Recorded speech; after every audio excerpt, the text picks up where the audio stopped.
Hi guys, my name is Regnal and in today's video we shall have a look at 10 photo and video accessories that I almost always have in my kit.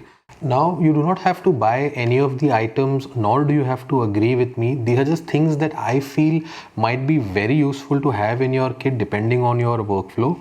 Oh, and this video is not sponsored by any of the brands that I mention in the list. They just happen to be items that are under 3K.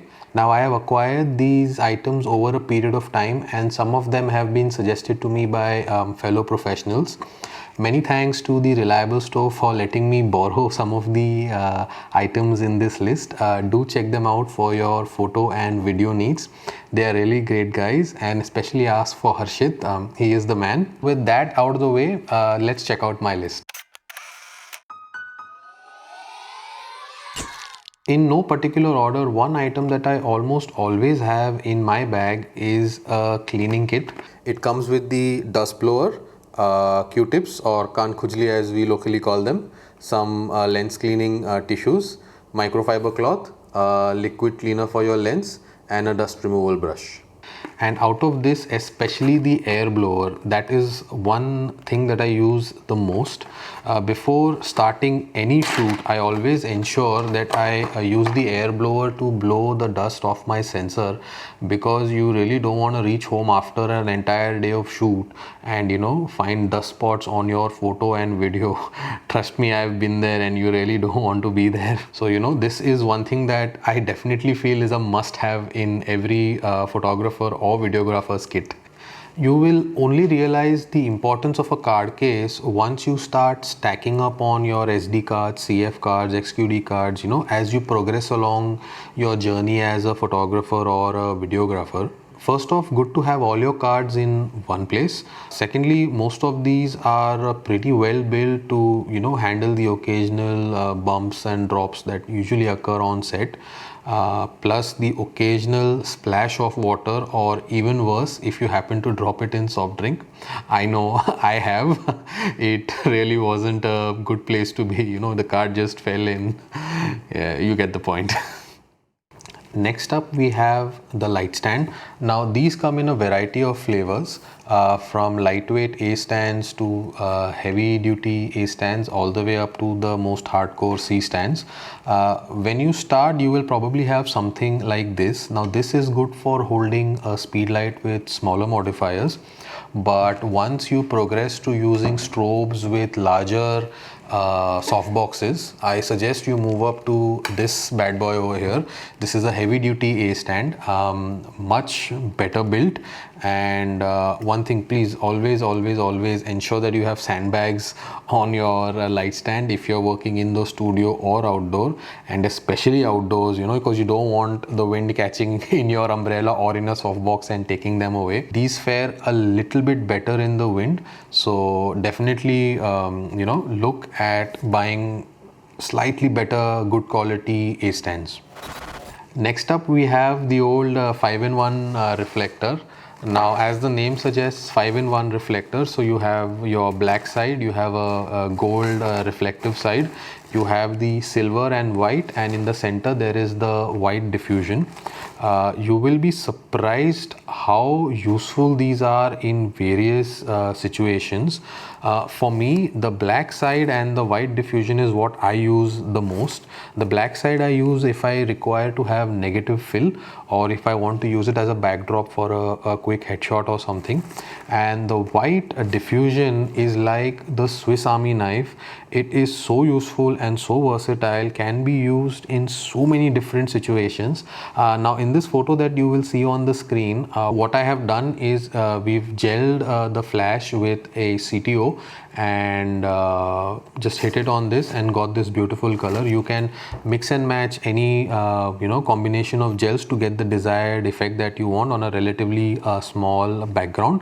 So this really comes in handy over there. If I want to soften the harsh sunlight outdoor, this is definitely my go-to. Earlier, the only time a monopod would see some action was when I had long shoot days with heavy lenses like the 70-200 or the 100-400, or even longer telephoto lenses. But now I use a monopod with the gimbal. Yes, you heard me. Let me show you how I set this up. So what I do is I just balance my camera on the gimbal and I just connect it to the monopod like so. And this is how I would normally use this with a gimbal. And it actually makes this very comfortable to use when you are holding it like this. So rather than just having this much part to hold, you actually have a longer throw to hold, so it makes your days less cumbersome. Plus, if you can actually get creative with this, you can try out some shots like this.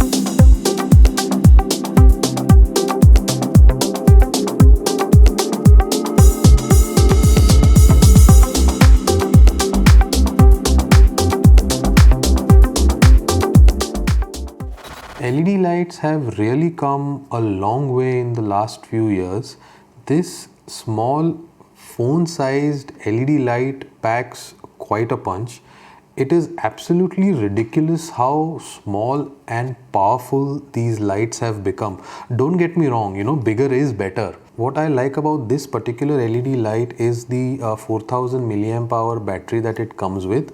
Kelvin can be changed from 3200 to 5600 Kelvin, and this one, as you can see, this is with the diffuser on, and that's without the diffuser. Plus you can charge this via USB-C or the mini USB. So that is something really nice, and literally the size and form factor, you can actually just fit this in your back pocket. Plus this comes with a CTO and a CTB diffuser as well. So extending the creative possibilities, something really neat. This is what I started with when I got into flash photography about a decade ago, and it was good for learning at that point in time, when you're getting into flash photography. But I could only use this with an umbrella and I could not put any other modifiers on it. Then the version 1 of this bracket was launched a while back. The build quality was completely plastic and you could only fit square speed lights in them. Once the speed lights with the round head were launched, you didn't have any bracket to accommodate those. Luckily, Godox launched the version 2 of this bracket, which is also known as the S2 bracket, completely revamped, completely made out of metal, much better build quality. And the advantage of this bracket was that you could virtually fit any Bowens mount modifier on this like so, and have your I think up to an 8400 Pro fits in this particular modifier. So all you have to do is remove this bit over here, and you can see it is now big enough to fit a almost an 8400 Pro if I am not mistaken. The advantage of a bracket like this is that the weight / balance is over here as opposed to being on your flash unit. So this is something very useful to have in your bag if especially for wedding photographers and event photographers who like to use modifiers. Camera bags are a very personal choice. Depending on the amount of gear you have and carry, your needs will definitely differ. Most of the times when you purchase a new camera, you will definitely get a small bag with it that can fit only the camera and nothing else. But as you build your kit, at some point, you start to ponder on getting a bigger or a better bag that can, carry all the equipment that you have started to accumulate over the period of time. So keeping in with the budget under 3K, Harshit showed me this bag from Lowepro. And I'll just show you a few different configurations that we can have this bag in. So as you can see, I have put some stuff in this. So I have a 1635 over here, card case, and 85mm lens, the camera, a couple of filters, charger, an adapter, and a mic. So that is the amount of stuff, and over here you can even fit in a tab. A decent bag for the price, and once you start building up your kit, it is a good step up, I feel, from the free bag that you get with your camera purchase. Whoever said you get what you pay for knew exactly what he was talking about. And in photography, this actually makes a lot of sense. If you compare entry level cameras to flagship cameras, or f1.8 nifty 50s to the L series, f1.2 50mm lenses, you get the point.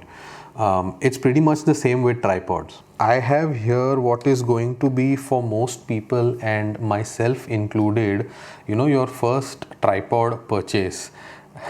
I had something like this almost 15 years ago. Is it the best tripod? No. Will this rock your world? Probably not. But it will definitely get the job done long enough for you to know whether you are ready to invest in a tripod that is going to cost you either half the amount of what you spent on your camera or more. So, this is a starting place for many people. So that is definitely something to think about. About 7-8 years ago, I shot tethered for the first time. Take a shot, show it to your client on a large screen, and I was mind blown, and so was the client.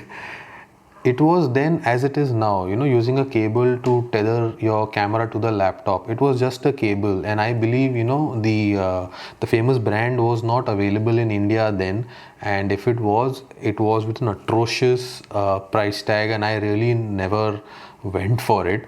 And these are the cables that in fact, this is the cable that I've been using for the longest time, and now after I changed systems, I moved to the USB-C cable.